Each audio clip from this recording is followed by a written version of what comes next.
Welcome to Traders Talk, the talk show that talks about anything and everything trader related.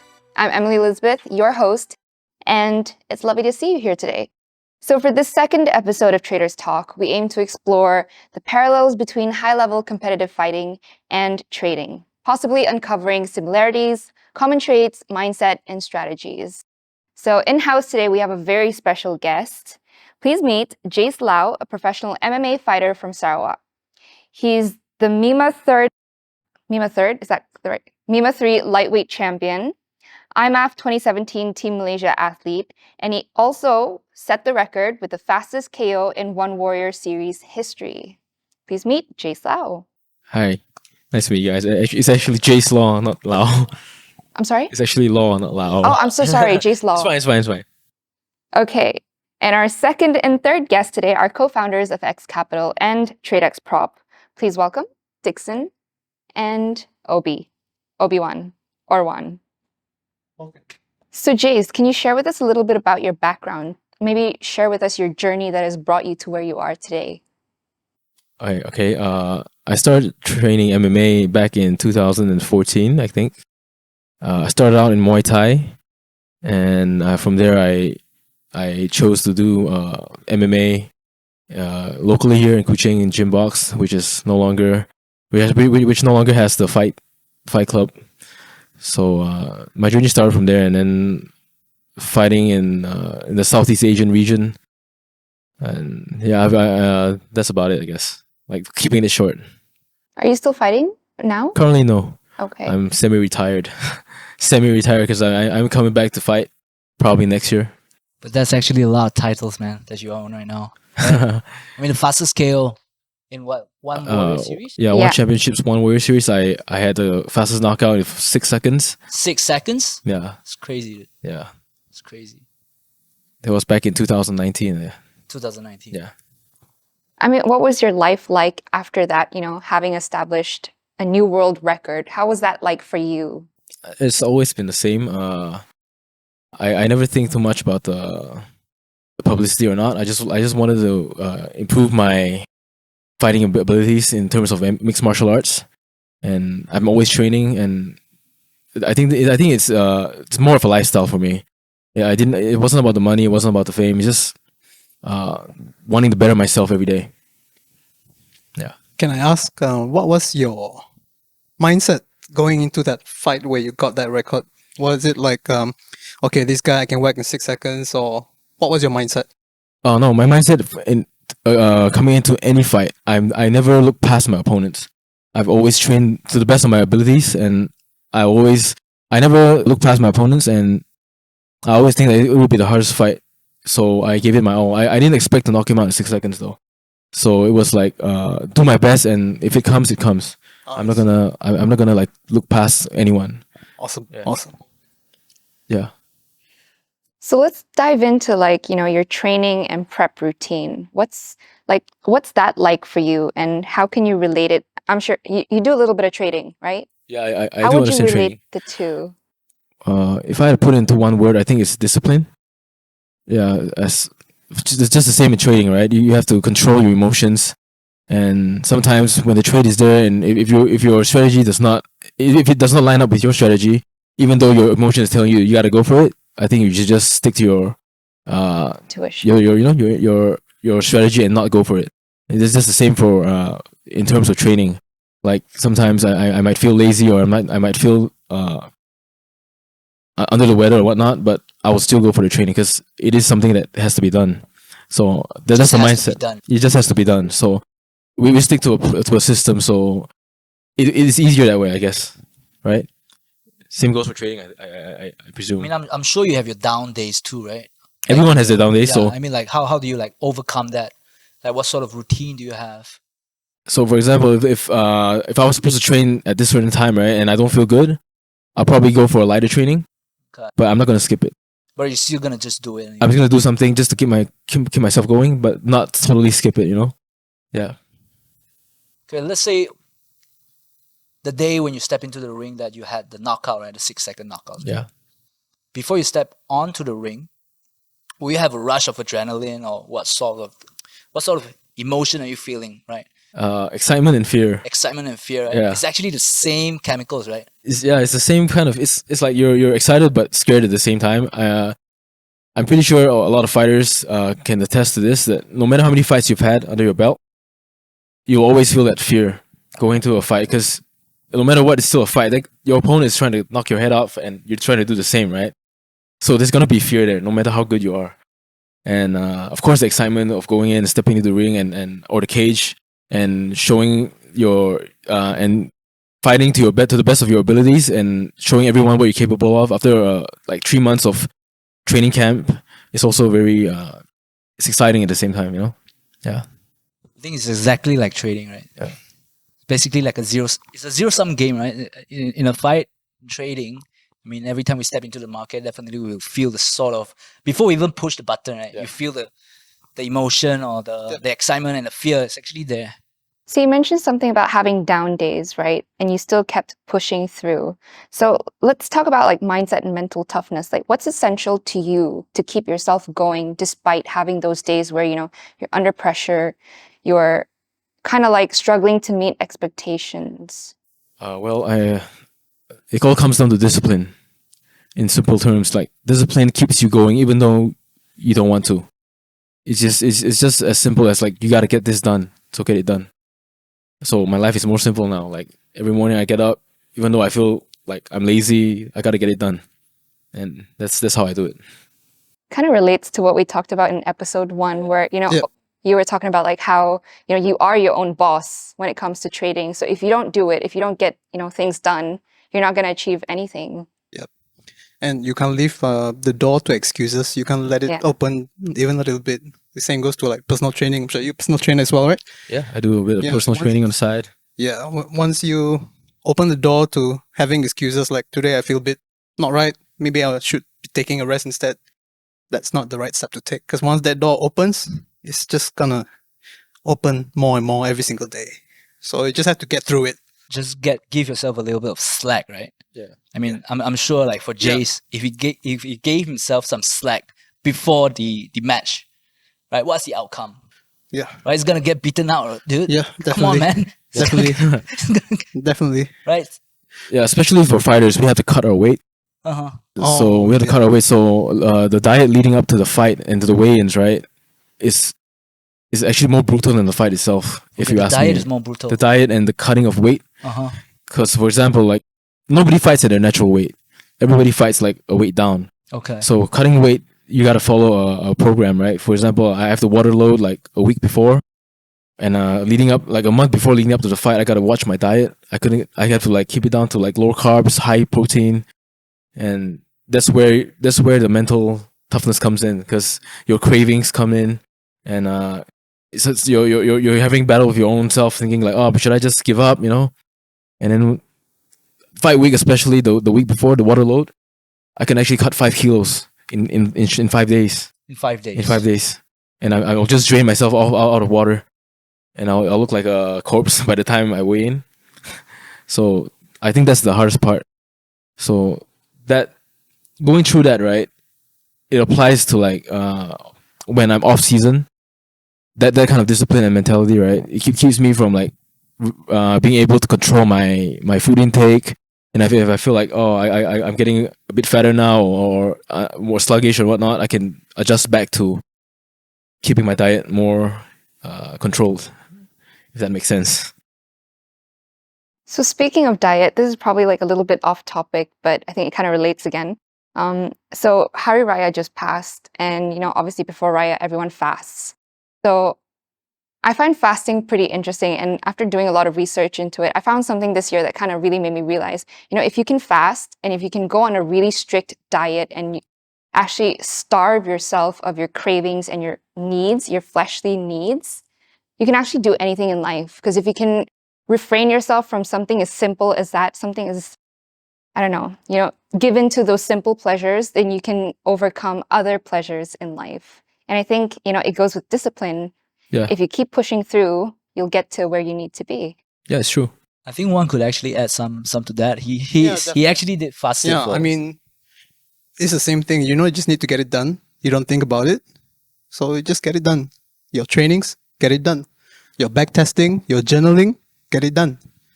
Don't leave room for excuses to appear. Just do it, because once you start looking excuses, your energy goes into making excuses. So you want to spend more of your energy on excuses or getting things done? It's just as simple as that.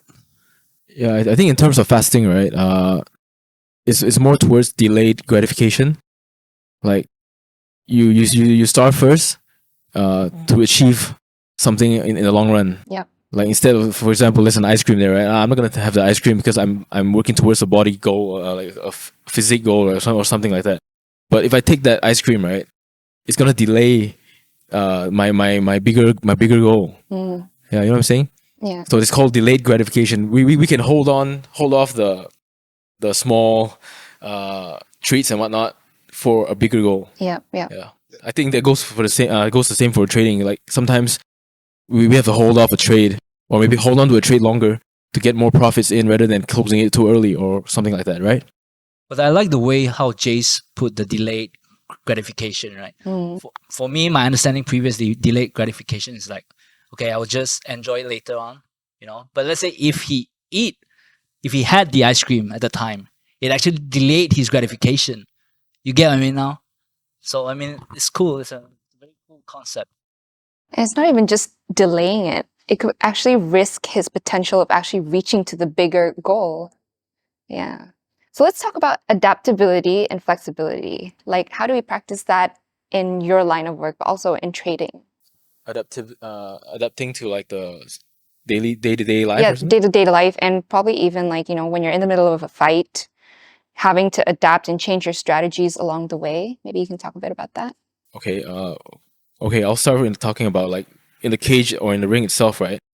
A lot of people think that fighting is like brawlers, like we don't have brains. But to be honest, I pride myself in my fight IQ. What do I mean by fight IQ is like when we go into a fight, right? I'm not gonna go in there and just go guns blazing and try and punch this guy's head off. I gotta take my time to monitor and see what does this guy bring to the table. Like I want to see his move. I want to see what kind of habit he's showing me so I can counter on it. And it's more like a chess game. So at that high level, right, we can't just go in there and swing and hope for the best. So how do I apply this in a day-to-day situation, right? So let's say if I'm at work and if I face an obstacle, I'll always find some ways to counter it instead of finding reasons. Oh, I'm at a dead end, Because in fighting, there's no dead end. The dead end means you lose. So we must always find our best to counter or try and find an alternative to go against this guy who's like, let's say he's holding me down on the ground. What am I gonna do now? Am I gonna go this way, or am I gonna pull him down, or find a way to escape?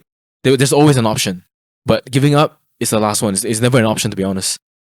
That guy has to take me out to or submit me to have that win over me. So I apply that to my day-to-day lifestyle, and I find it to be helpful in not only my personal life, in my work life, and yeah, also in my work and whatnot. So you actually need a strategy around the fight, right? Yeah.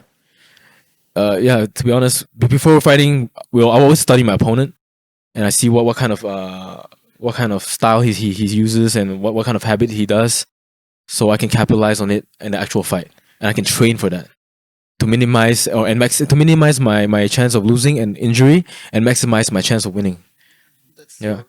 Risk management. Yes, risk management. Yeah. I think it's exactly like trading, right? Exactly Like trading, right? Like before we step into the market, we need to analyze the market. We need to analyze what strategy is suitable for that particular time period. Yep. Then we need to execute a trade with risk management. Yep. We need to look at the market, whether it's our friend this time, is giving me a good setup, or even when you're looking at new markets to trade, you need to see whether it corresponds to your system. Can you tell a story why the price is moving so and so? If you can't tell, you can read, it's not something that you want to tackle. But I think there's the most important thing is the risk management part, right? Yeah. Like for Jace, it's like not don't injure himself. Yeah. You get what I mean, right? Actually, risk management, I like to think of it as like, even for example, fighting, right? I could train to the best of my abilities, right, and still go in there and get knocked out in 6 seconds, because anything might happen, right? I'm sure your opponent thinks that. Yeah, everyone thinks the same, and just like in forex or in trading, you can have the best strategy, but sometimes things might go south. It's just the same thing. So what do you do? Yeah, but at least we go in with a minimal risk. Yeah. We must always go in with like minimal risk. We have to understand that nothing is for certain, but we Yep. try and minimize that risk. Am I right? Yep. Yeah. We control what we can. Yes. Yeah. Any variable that we can control, We try we and make control. sure we max out. Yeah. Right. What we can't control, that's what we can't control, and we have to accept it and move on. Yeah. We need to accept the uncertainties. Yep. It's just part of it. Exactly. I mean, life is just uncertain, right? Yeah. I mean, it's like every single thing is uncertain. Nothing How, is- how, Exactly. how are you sure you're going to be alive tomorrow? Yeah. Nothing is How are certain. you sure you're not going Yeah. to just drive out and just have Something an happened. accident? Yeah. You know, God forbid. right? So, I mean, it's exactly the same in the market. Like for us, for me and Juan, basically every single day we come into the market, we feel all these uncertainties, right? I mean, for a lot of traders, they are looking for a holy grail. So what's a holy grail? Certainty. Mm. They're Yep. looking for certainty. You get what I mean? So once they can't find it within themselves, they maybe they just go outside and whoever that tells them, okay, I'm certain this is gonna be like this, right? Oh, so that's certainty.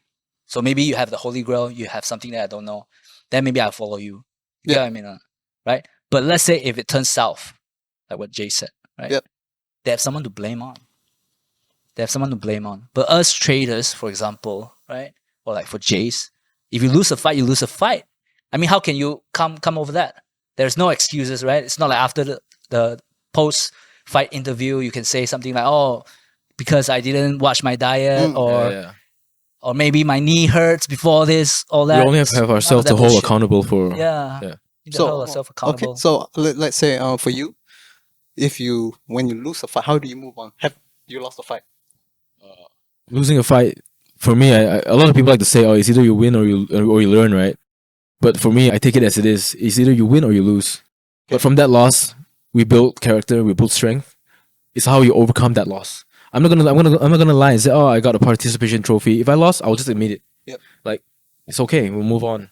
And from there, I'll work on my what I did wrong and my mistakes, and I get stronger from it. Just like in anything in life, right? Sometimes we might lose out. Doesn't matter in whatever business or work, or even in personal relationships, right? But from there we learn, and then we try and better ourselves from it.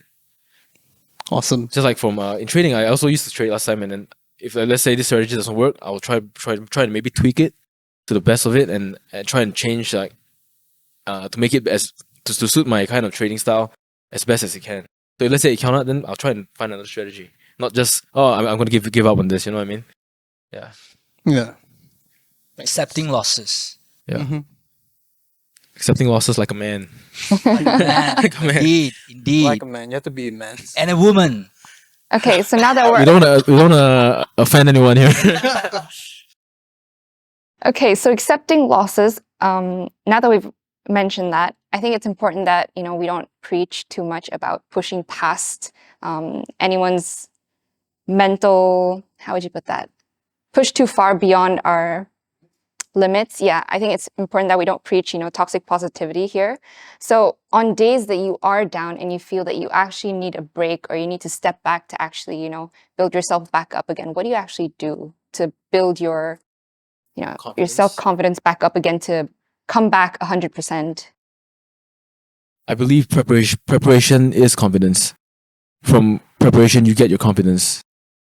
Just like how before you go for an exam, right? Yeah. If let's say you don't study, are you confident you're gonna pass the test? I'm pretty sure you're not. So if you do study, preparation, then that's where your confidence comes from. And I think that applies to everything in life. Yeah. And that's how I do it too. Like if I'm about to fight or if I'm about to join some competition, I'll prepare, like train for it and prepare for it. That's how we get confident. But of course, whoever's watching, right? I'm not gonna say that you gotta be as strict as how I am, but at least try and like I always like to tell people, like doing something is better than doing nothing. For example, in terms of health wise, right, training wise, you can do like a 10-minute workout or even a 15 or even a half an hour workout. It's okay. You rather do a 10-minute workout than do nothing and just sit back on the couch and say, "Oh, I got no time," but you got time to watch TV, right? So why not just take 10 minutes to do like a simple run outside or do a couple push-ups, and maybe get 1% better every day. It's still better than nothing. So it's more it's not too hard to achieve 10 minutes a day, right? So from there, that's how we apply it into our lifestyle. I believe, like, if let's say 10 minutes we try to learn a new skill, right? Eventually, as the time adds up, next thing you know, we'll be quite exceptionally good at this particular skill. Am I right? Yep. Yeah. Correct. I really relate to what you said about like how, you know, putting out a little bit of something out there is better than nothing. Yeah. And as someone who's a perfectionist, like I never needed to hear something so badly, but very simply put, you know, because sometimes you can, like for me, I create content. So sometimes when I film my content and like I've edited everything, and by the end of it, like I feel like it's not good enough to put out there. So I end up not putting it out anyway. And if anything, I've learned from like other creators that have said, like, even if it's not good, just put it out there, because sometimes what's not good to you might be great in the eyes of someone else, and it could actually do much better than, you know, what you expected on yourself. And also, it's the fastest way to get feedback, real feedback that helps you move forward faster. Rather than you wait for the perfect product, Yeah. it just won't come. Because I'm also like that. I'm sure we all have the feeling before we even post Yeah. the content, right? I mean, the fact that you need to press the share button, Yeah, right? yeah. You feel like all sorts of things. Oh, maybe people are gonna laugh at me. Is it good enough? Yep. Is it bad? Right? For me, I already got past it. Right? For me, it's like just fuck it, man. It's like I don't fucking care, dude. Because I know that every single day, let's say if I do something, I'm gonna grow. My content's gonna get better. It's just like exactly like this podcast. Yeah. Exactly like how Jace trained for his fights, right? Yep. It's gonna just be better and better every single day. Yeah. As long as we keep doing it. Actually, in fighting, I can relate to what you're saying. Like you might feel like you're not ready or your content is not good enough to a certain standard, right? So what my coach used to tell me, like, nobody's really ever ready. We just gotta step in the ring and do it. Yeah. Because when are we really ready? We never know until we step in there and just do it. Yeah. So from there, and each time we step in the ring and create more content and whatnot, we can look back and see how far we've come. Because each time we do, we get better at it. Yeah. I like to look at it that way, lah. Okay, so what lessons can we take from both worlds, or three worlds, I'd say, now that we've put content creation in the picture? I think consistency and discipline. Like, no matter how, once we apply consistency and discipline, we'll always be better than our previous self. That's how I look at it, lah. Better than how we started. Yeah, Yeah. definitely. And boys or gentlemen? Not really too much to add, but definitely you can see the parallels between pretty much any venture that you want to get into. It's still the same few cliched principles that people always talk about. You know, keep at it, don't give up, just continue. You give up means you lose. As in the ring, you give up means you lose. And also what he said, I think it's really important to not care about what other people think. Yeah. I mean, just be yourself. That's definitely for sure. But then it's like, I'm sorry, what was the question again? The lessons that The we're lessons. getting. Yeah. Okay, the takeaways. Takeaways. Yeah. Okay, for me, right, I can definitely relate a lot trading with fighting and mentality, everything, right? So, I mean, in all aspects of life, I think everything just comes down to like what Jace told us, right? Discipline, consistency. I mean, these two simple words, right? We take it so lightly. Yep. You get what I mean? Oh, you got to be disciplined. Okay. I can be disciplined. I want to be disciplined, right? That's when you feel motivated, right? What do you do when you're down or when you're sick? Yep. When you have like 10 streaks of losses. Yep. Right? So for me, yes, we should be disciplined. We should be consistent. Okay. But then it's also crucial for us to sometimes give ourselves some break. Right? Because for me, I took it quite hard on myself previously, right? So I'm staying like disciplined, routine, everything, like freaking structured, everything. Right? So once I miss something, it's like, oh shit, I missed it. Okay, shit. Am I gonna lose some money in the market today? Or am I gonna lose? Or shit, I'm a bad person or whatnot, right? But then sometimes taking a step back, right? Have a little break, right? it doesn't really matter like, oh, you stop your discipline or whatnot. I mean, just don't take it so hard on yourself. This is from what I see. Yeah. Yeah. Everything starts from the preparation. Like what they say, the battle is won not on the battlefield, but in the preparation. When you study, the battle is won in the study room. Right? Like I said, like Kobe Bryant, first, Member mentality. yeah, he's the first in the gym and last to go back. And that's that's why he's the way he is. It's all in the prep work, all the fundamental, boring prep work. He focuses on the basics only. So he takes a shot. He's the most qualified person on the court to take the shot. That's why it looks like he's a ball hogger, but he is the most qualified to take the shot. That's why he takes a shot. Right? It boils on, it goes across all ventures, anything that you do. It's the same thing, basically. So yeah, interesting to see. Yeah, just don't be lazy. In this day and age of social media, a lot of kids, the young generation is like being brainwashed by the new, like all these, I don't know, like these content creators. I'm not saying all content creators are bad, but some of these, like for example, people like Lizzo, like I don't want to name a few more, but Lizzo, like, or Cardi B, So Yeah. like, kids these days are like snowflakes. I like to think of it, this era we're in is a snowflake era, and people are always saying that it's okay to be weak, it's okay to just be lazy and lay back, and it's okay to be fat and out of shape. But nah, fuck that, man. I think everybody should be held accountable for themselves, and Accountability. and every guy should be masculine to a certain extent. Don't tell me that, oh, men should be weak and men should cry. No, I don't believe in that. I think we should be, Stoic. yeah. You know what I'm saying? That's all I gotta say. I mean, you should come on board for the Gen Z episode. Yeah, we got a lot of Yeah. talk. Oh, we actually have a The Gen Zs, oh my We god. actually have a Gen Z episode coming. I think it turned into Just a debate, set them though. straight. Snowflakes. Snowflakes. huh? Snowflakes.